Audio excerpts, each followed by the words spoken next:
Respected dignitaries, ladies and gentlemen, greetings and good day to each one of you.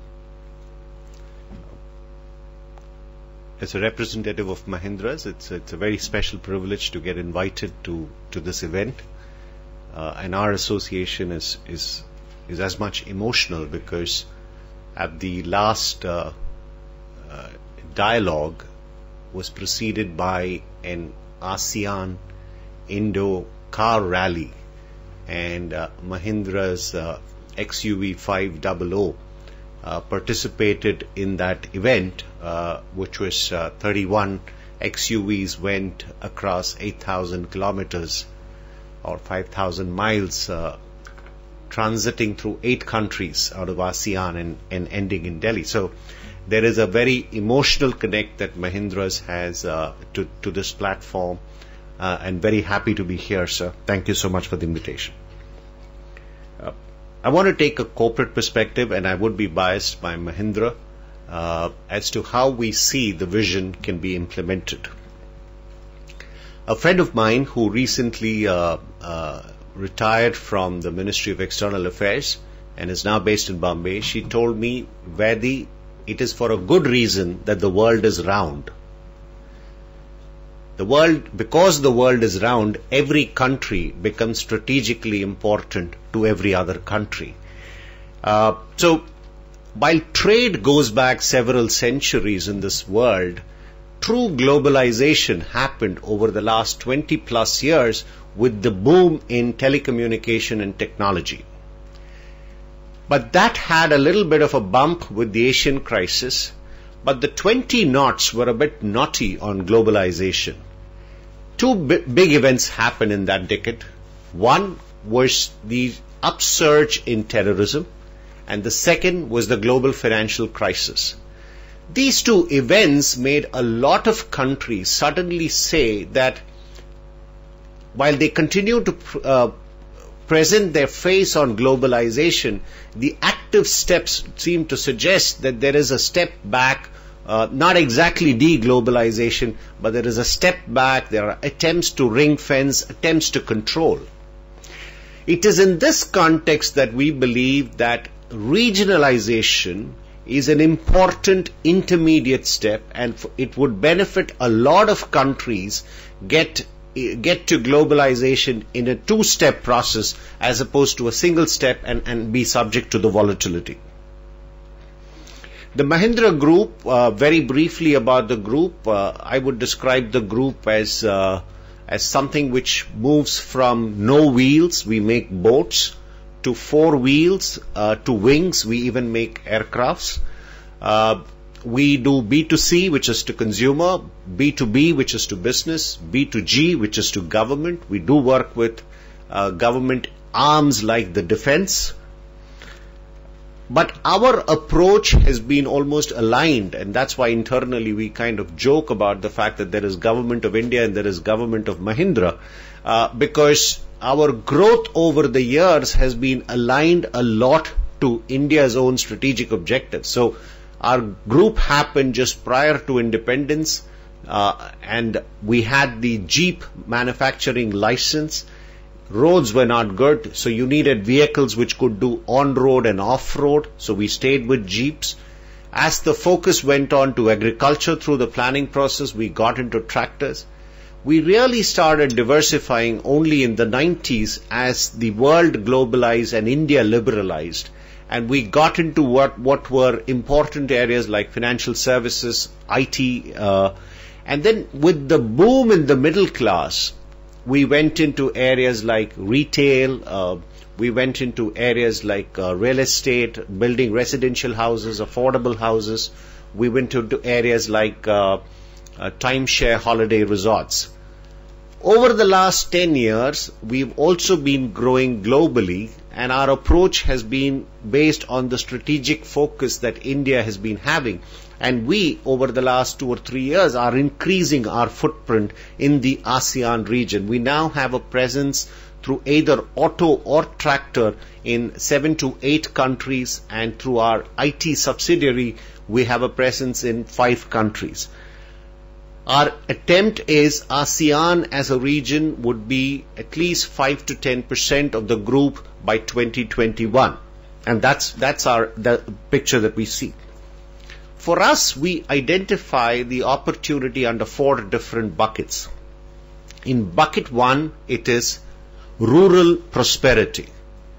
There is tremendous amount of experience and expertise that the Mahindra Group has had in India, and learnings from here and learnings from other parts of the world in finding solutions which are focused on the farmer. We call it farmer first. What kind of technology, what kind of implements would he require? What kind of advice would he require on inputs like seeds, like soil, like fertilizers, like water? And what kind of financing that we require. In fact, it's really in the financing area we believe that there would be so much commonality between the Indian framework and the framework in a lot of the ASEAN countries, where we still need to ensure financial inclusion happens at the convenience of the consumer, not as mandated by law. The second bucket that we see an opportunity is mobility.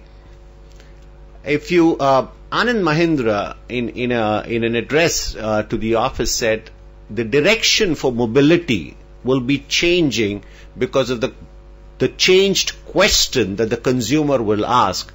The consumer is no more going to ask the question, which car do I buy? The consumer will ask the question, what is the best way for me to move from point A to point B?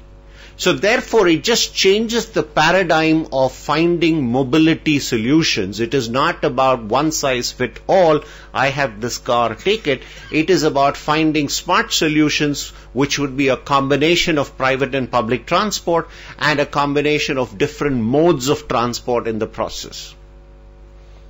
The third opportunity bucket that we see is in the realm of business productivity. India has taken a great leap in technology, particularly in the realm of software. A lot of ASEAN, just like a lot of India, the growth engine will be the small and medium enterprises. And it is this cross-fertilization of experience and knowledge that we believe can bring value to both the societies. Specifically as enablers, I believe there are a couple of areas that we can work on.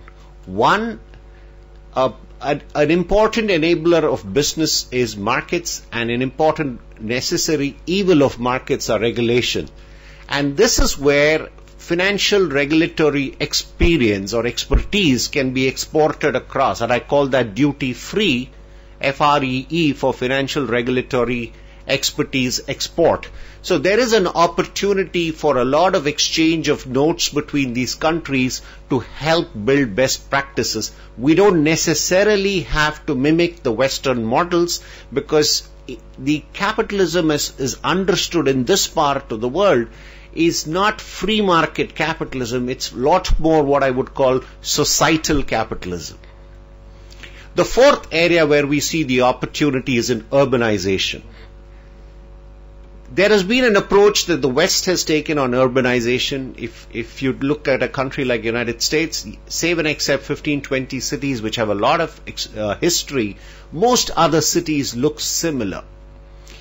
Somebody would uncharitably say they would build one city and then photocopied it to the rest. But this part of the world has tremendous amount of history. So urbanization is not just about building concrete jungles, it is about building cities with a soul. Unless the soul is in the place, you are not going to create communities living together in a harmonious fashion. So the fourth bucket of opportunity we see is urbanization. But of course, there are certain sieves that we have to make sure that these opportunities are best addressed. The first is sustainability. Businesses have to get a lot more cognizant about responsibilities on scarce resources. And this sticks and ties in with your vision statement, sir, where you talk about the endeavor is to ensure food security and energy security. So corporations can play a great role if they work on the principle of sustainability as one of the platforms. The second is quality. Consumers are getting exceptionally demanding on high quality for less cost, more value for less.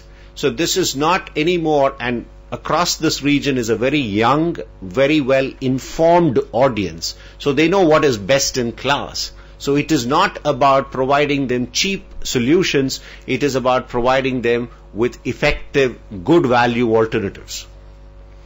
The third is innovation, which would help you deliver some of these, and a lot of this area can get very collaborative in virtual labs. You could run laboratories in, say, the realm of say, mobility across 7 countries. The lab could be all virtually connected to each other to find creative solutions.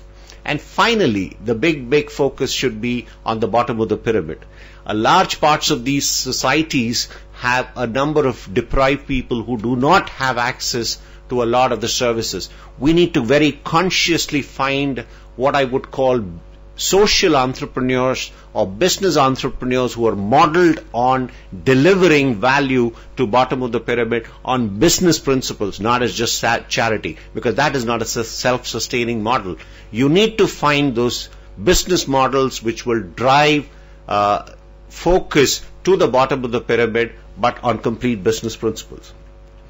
So if I could conclude and take advantage of the fact that it's a Friday and this very romantic Delhi winter weather, just as governments around the world get together on G2, G7, G10, G20, sometimes they say it's G1, maybe come G0, I'm not the expert.